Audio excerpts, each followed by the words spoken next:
Hello. So today is a little different. This is the first solo episode of Her Becoming because, quite frankly, there are so many things that happen and come up during these wonderful conversations that I'm having that really there's an incredible opportunity to expand on.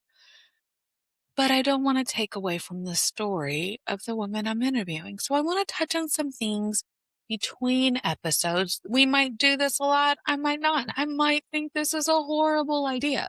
But today, I'm going to try it out. And I'm going to start with something I have noticed lately that has made me realize that women are genuinely carrying this immense pressure to have it all figured out. Because honestly, it's something I've seen women carry for as long as I've honestly been paying attention. And by this, I mean, I've noticed this expectation of even in myself as I not only build this podcast, but the burnout prevention toolkit that's going to be released to audiences as early as August of this year. And I've never built something on this scale. I've never hosted my own podcast. I've never done anything like this for a few years. And so much has changed in the digital arena over the last few months and years, honestly. Marketing technology alone is new. Okay, I mean, we have so many different social media platforms we could be on, and don't even get me started with Substack or Discord. And so this is a season where I'm publicly and openly taking the chance to be really bad at something new. But let's be honest, women, we've always carried this. We've carried this idea that we're supposed to have it all figured out. We're supposed to just instinctively know what we're doing, right? I mean, a perfect example of this is motherhood. Because we biologically carry the babies, there's this expectation that we know how to take care of babies right from the start and how to be a great mom. And if we don't, there must be something wrong with us. And can I tell you, I was unsuccessful at breastfeeding all of my children. And nothing, I mean nothing, made me feel like more of a failure as a woman and as a mother of being unable to breastfeed my children. The first couple of them, I mean, I was only 16 when I had my first child. The doctors were just like, you need to just relax. Your body knows what to do, because breastfeeding seemed like this natural extension of the process of having a child. I mean, we get pregnant, we carry the child, we birth the child, and then we feed the baby. Okay. And so when my body couldn't do it, because it wasn't until my third child, my third, that the doctors would tell me I was in fact biologically, down to just how I was built, unable to produce any substantial amount of milk. And can I tell you, boy, did that send me into an emotional spiral. I mean, you're here. I'm finding out that my body is so broken that I can't feed my child. So for many, many years, I felt this disconnection as a mom because I wasn't able to even do the basic thing that women are supposed to be able to do and know how to do and feed my child. And so this pressure for women to show up and have it figured out from the get-go, I think it lives in just about every space that women are in, because I don't know of a place in women's lives this expectation doesn't show up, or at least that we put on ourselves this expectation. And so one of the best things that I'm starting to see is women having more open conversations with other women. We are creating more space where women are allowed to build true relationships. However, especially with social media and the rise of AI, the pressure to appear to have it all and to be crushing it at life is all too present. Even when we do express some emotional vulnerability in one area, can I tell you that I've seen that we tend to overcompensate for it by highlighting an area that we want to show we're doing well in? For example, a mom life or a parenting fail post that we do, or maybe we're posting in the morning of just like, oh, you know what? My kids only got a thrown together an apple and a peanut butter and jelly sandwich in their lunch. And I feel horrible as a mom because I didn't do all the things with the custom little bento box and all of the things like the note and everything. So we're posting publicly that we're failing in this moment. But more times than not, we're going to do a date night with the husband picture that night or the next, so that way we can at least brag that we're doing something right. And what does all of this lead to? A performance, loneliness, guilt, and exhaustion.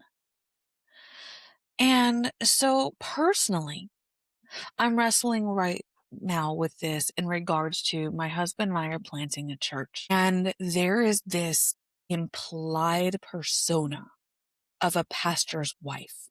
And I say implied strictly from my very limited vantage point.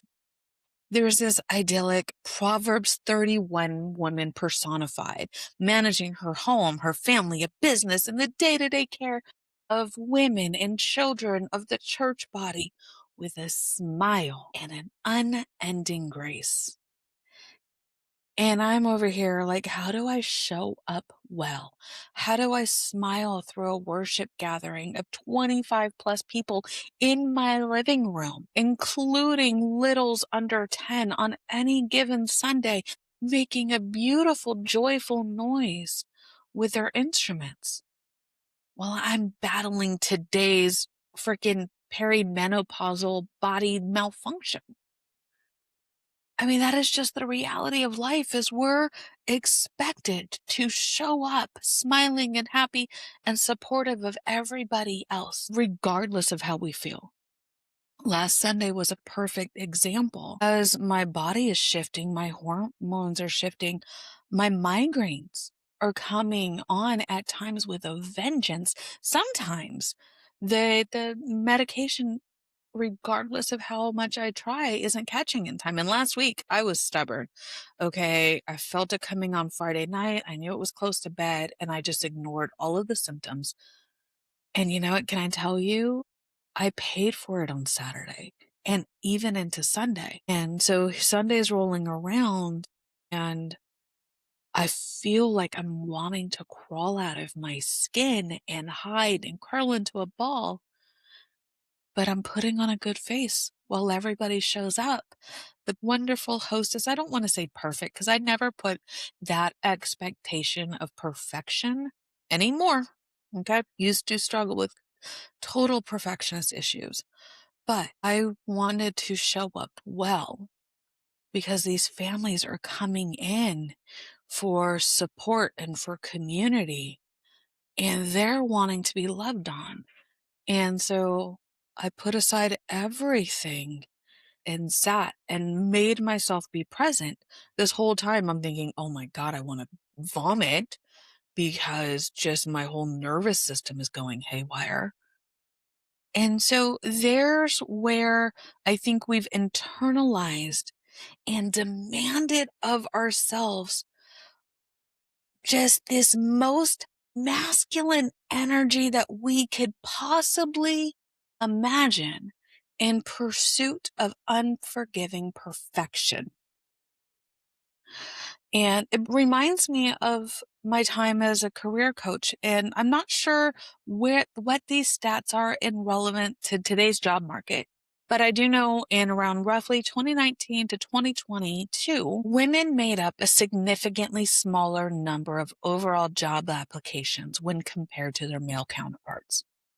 And it was said that a woman would not apply for a job unless they met 100% of the qualifications listed on those jobs, whereas men needed as little as 30% to submit their applications.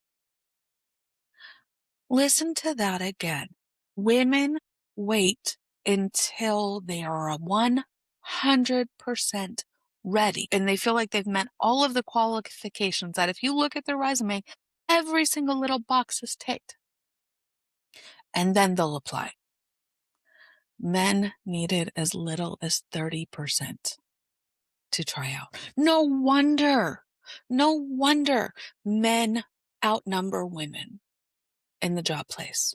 They're taking chances on themselves that we are holding ourselves back from. We have tried to over succeed in every possible way, that what we've done in reality is we've ultimately held ourselves back from anything that's uncertain. When asked this question of why do I think that women are actually afraid what will happen if they admit, I don't fully know what I'm doing, and the only thing I can keep coming back to is a public failure.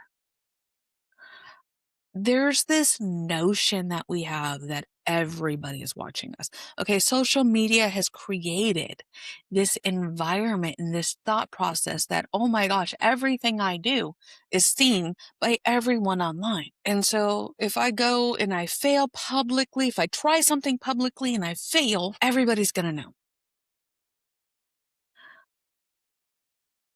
And can I be honest with you? You're going to make mistakes because doing something wrong is inevitable. That's how you learn what you're doing. Mistakes are how you grow. You wouldn't criticize a baby for getting up, taking 3 steps and falling down. Like, oh my God, you're so dumb. You can't even figure out how to walk. No, we wouldn't say that to a child, but we'll say it to ourselves. Oh my God, you tried to do a podcast and only 11 people watched it? You're so dumb. You wouldn't say that to your best friend, but you know what? I'd say it to myself. Okay. So we as women, we want to keep our mistakes private. We want to show up already there, already successful, already polished, ready to go. And with the rise in popularity of social media, we think that our actions are much more public than they really are. Because even the biggest celebrity fails are forgotten, and sometimes rather quickly. But we think for some reason others are never going to forget our mistakes. And chances are most won't even know because they're not paying attention. As hard as this is to say, we're doom scrolling. Okay. If it's not capturing our attention within the 5 seconds, we're moving on. And so, yeah, you know what? About 10, 15 seconds into your video, you might stumble. I've done it already this time. But you know what? Some people aren't even getting that far to begin with. And so I am here to tell you that people, one, most don't see our mistakes, but two, those who do are probably forgetting about it. And quite frankly, this is, if you take one thing away from this conversation today, I want it to be this. Those who see your mistakes, those who don't forget your mistakes and continue to let you know that they know you did it, I have this question for you. Do they really matter? I'm serious. Do they really matter? Does their opinion and their view of your life and what you are doing and the chances you are taking on yourself, do they matter? Because more than likely, they don't. And so I know I have absorbed this message of success, visibility, or even confidence was sometimes selfish. Okay. As a woman, I heard that putting my own self first was selfish, that pursuing my career goals was selfish because I was doing it at the sake of sacrificing someone else's comfort with who I was. Let me say that again. I have been told time and time again that pursuit of my own success was selfish because I stepped out of what someone else's comfort and definition of who I was made them uncomfortable. And so that trying to do something or anything out of somebody else's view of my abilities was stepping on their boundaries, was betraying their expectations of me. And social media has only intensified this pressure. Okay, essentially, it gave a global view to keep up with the Joneses and to meet everybody else's expectations of who we are and what we should be doing in our life. And it's not true. Pursuit of your goals, pursuit of your passions, pursuit of your dreams, expanding your capabilities, stepping outside of your comfort zone, trying something new. Yeah, it's going to make others uncomfortable. And that should tell you so much more about them than it says about you. Because you should be proud that you're taking a chance on yourself. You should be proud that you're learning, that you're growing, that you're going to use an opportunity to take a chance and grow from it, regardless of the outcome. And so I want to talk about a difference between being directionless and in a season of transition. Because there is a huge difference between being directionless and transition. God, I can't even say the word this morning. Sorry. I'm kind of doing this with a slight migraine coming on. See, I'm showing up for myself and keeping the promise I made to myself to do something highly uncomfortable, because it's so much easier to do an interview with somebody else where the focus is on them, regardless of how I'm feeling in this moment. Because I could have sat here this morning, I got a migraine, oh, I'm having a hot flash, whatever, and made up an excuse to not do this. So back to what we were talking about. Directionless is when you do all of the things or absolutely nothing at all. There is almost no in between. You're either trying everything, seeing what, if anything, sticks, or standing still, regardless of the options before you. Okay. Transition is a messy space. It is where you cannot truly see fully. It could be because there's so much more for you to answer than what you can in this moment. And you need to take a step before you can see what the next step looks like, but you only know what's right in front of you. It means, though, you know that end result, and regardless of what this right in front of you looks like, you know what you need to be doing. Transition is messy, but it is such a highly personal space that no one else should ever be able to tell you you're doing it right or wrong. And a transitional space means you do not have it all figured out. It means you are taking a chance. You are stepping out in faith. You are continuing that movement, that growth, whatever it is, to pursue who you want to become. So don't be afraid of mess. And so I want to share a little bit about what my current season of becoming looks like, because I have a feeling there's probably quite a bit of you out there that can relate to this. First of all, I'm becoming a full-time business owner. I have never gone all in and taken a chance on myself professionally like I'm doing right now. Even when I opened my nonprofit, Okay. Full disclosure, I opened the nonprofit because I didn't feel qualified to go and charge somebody. I used, and this is really hard for me to, because I loved the work I did and I loved all of the women I helped. And it was deeply, deeply meaningful and passionate for me. But I did it in the way that I did it because I couldn't justify asking somebody for money. So yeah, I opened a nonprofit, provided free career coaching for years to low income women because one, I wanted to help, but truthfully, because I didn't believe in myself to charge money for it. And I justified it by looking back at the person I was when I needed career help and I didn't have the money.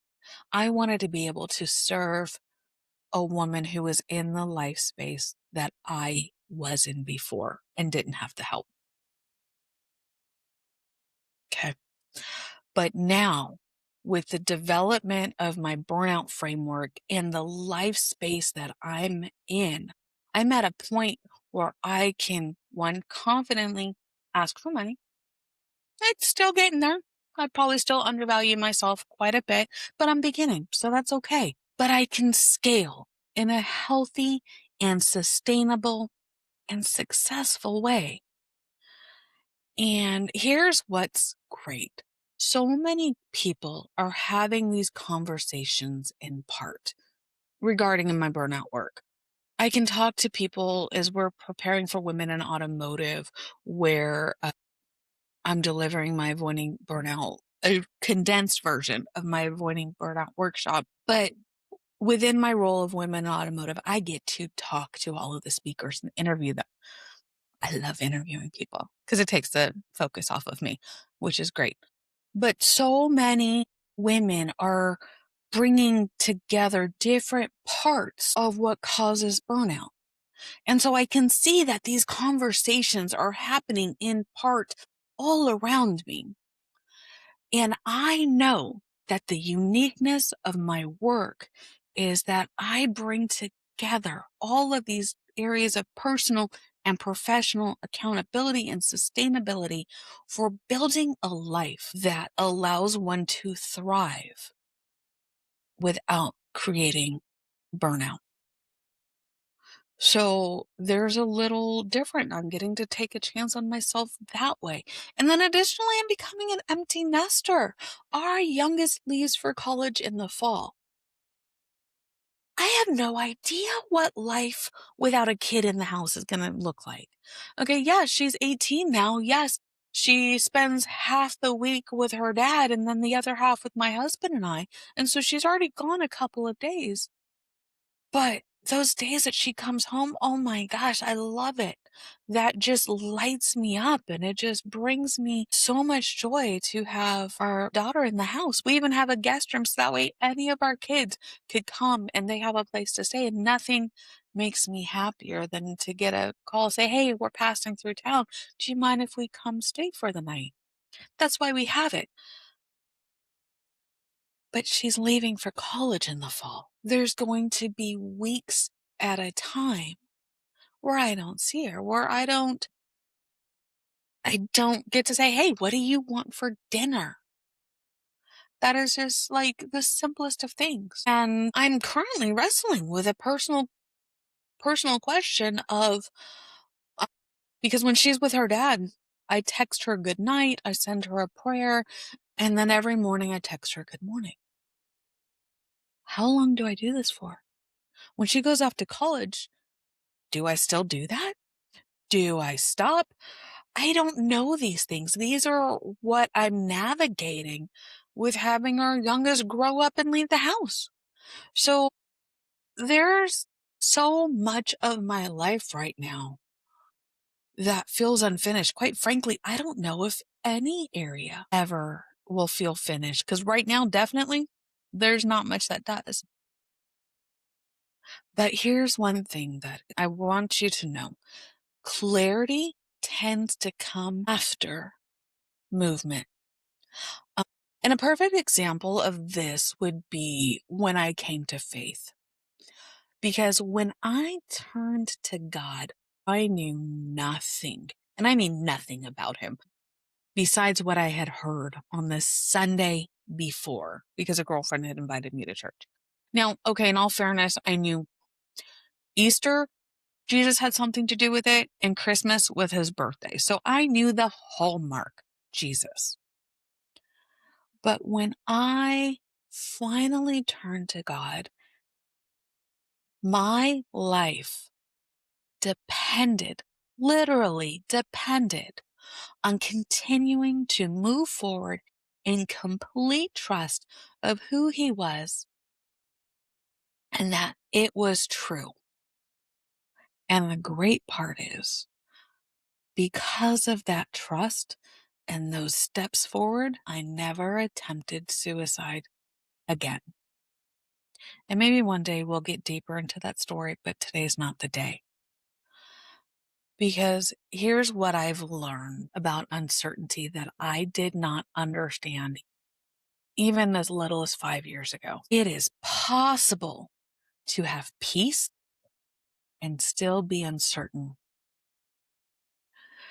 And I think too much we look for external validation for confidence and for certainty. And that's not true. The truth is to look, do we have peace? We don't have to have certainty. We don't have to know all of the steps. But do we have peace taking the steps?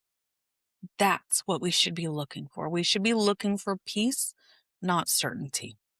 And a perfect case in that was with my second book. Now, my first one, I published it quickly. It was Authentic Confidence, No More BS or Fake It Till You Make It. And that book, I rushed through writing it. I rushed through publishing it. And it was just a jump and go and do all of the things process for me. So that way I can say I actually did it. Now, my second book. Oh my gosh. I obsessed over every single word written. I wanted to make sure I told my story well. I wanted to make sure I honored the stories of others I brought into it. So much so, it actually caused a falling out between a girlfriend and I because she didn't like how I portrayed her. But her name wasn't used. And I was comfortable with the story, but I almost didn't publish it because of that. And finally, I decided to go ahead and publish it, even though my first still wasn't selling very well, because I had to get beyond myself of thinking it needed to be perfect. I told you earlier, I struggled for so long with perfectionist issues. I think it's finally something I began letting go of the first of the year. And there is this classic metaphor of a butterfly's transition. And I heard it best asked, and this really made me stop and think about why it's okay to move forward in a place of uncertainty. Because I heard the question, does the caterpillar know how beautiful it's going to become once it comes out of its cocoon? We don't know. But if we allow ourselves to stop and to sit with that for just a moment of how does that change our perspective on transition? Because either it doesn't, and it's just like, my gosh, this is what I'm supposed to be doing. I don't know what's happening. I might be dying, but it does it anyways. And then it's surprised at the beauty that it is transformed into, this beautiful butterfly creation. Or it goes into it full well knowing what's on the other side. That, okay, I just have to do this thing, this hard thing, this uncomfortable thing, this being enclosed in this darkness. And on the other side of it, I am this most beautiful creature that is going to just soar and fly and do things that I never could do until I take that chance and go into this cocoon. I mean, either way you think about it, it's taking a chance, and it's an amazing example of a leap of faith. And so, what becomes possible when women stop demanding certainty from themselves? And the answer is simple: everything and anything.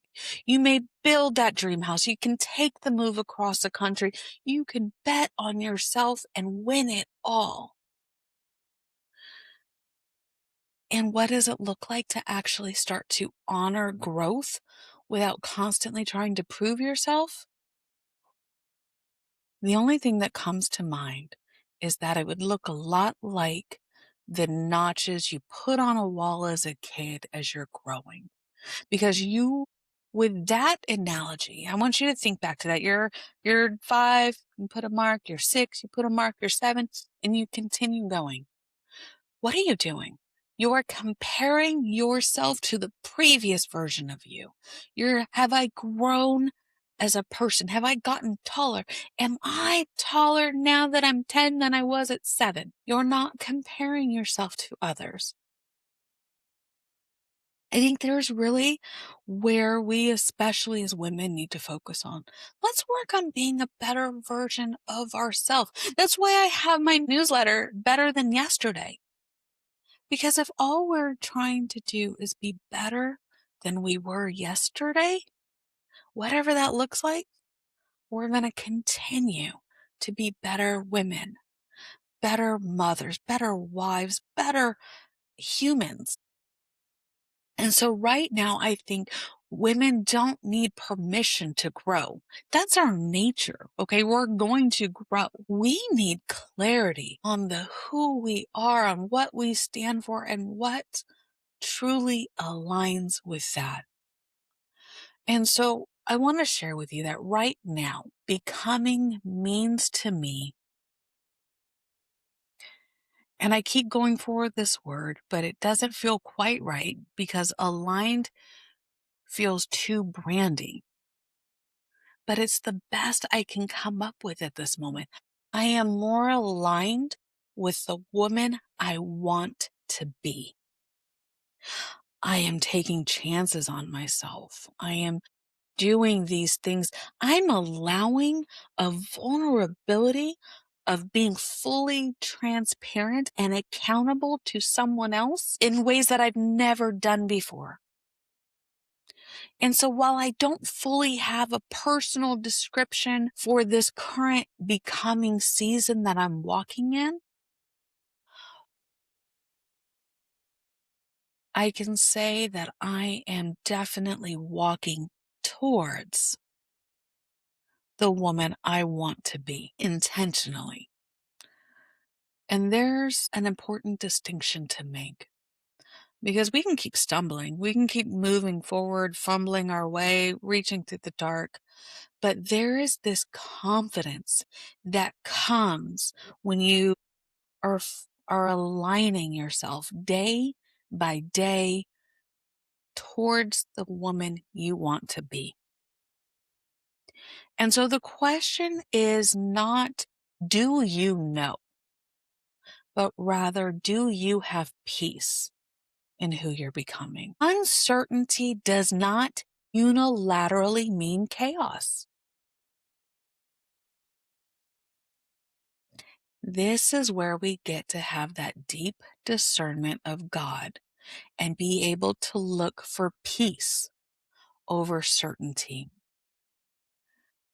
And if you take one thing away from this conversation today, I hope okay, I take it back. There's two things. One, I hope you release this compelling need to have it all figured out before you take a step. And I hope you realize you are worth taking a chance on. And so who you are becoming, who God made you to be. As our daughter of God, made in his image, we are constantly being refined. We know we're never going to be perfect this side of heaven. And I think that's why we are so aware of our flaws. We know this perfection of Jesus. And like Peter did when he was introduced to him, we want to turn to him and say, "Get away from me. I am a sinful man." But the great news is we are in a constant state of becoming, of refining, of moving closer to that woman that God has made us to be. And so today, first of all, thank you. If you've listened to this entire conversation, thank you, thank you, thank you. And secondly, let go of the pressure to have it all figured out. Take a chance on yourself and pardon your dust while you are becoming who you're made to be. Thank you for spending your time with us today on Her Becoming. I'm grateful if this conversation encouraged you, but I hope it does something else. I hope it also reminds you of something important. Your story is not finished yet. Wherever you find yourself in the process, keep building. And if someone came to mind while you were listening, consider sharing this episode with them. You never know how a story of becoming might encourage someone else to keep moving forward. Until then, thank you for being here. And while we're all still building, please pardon our dust.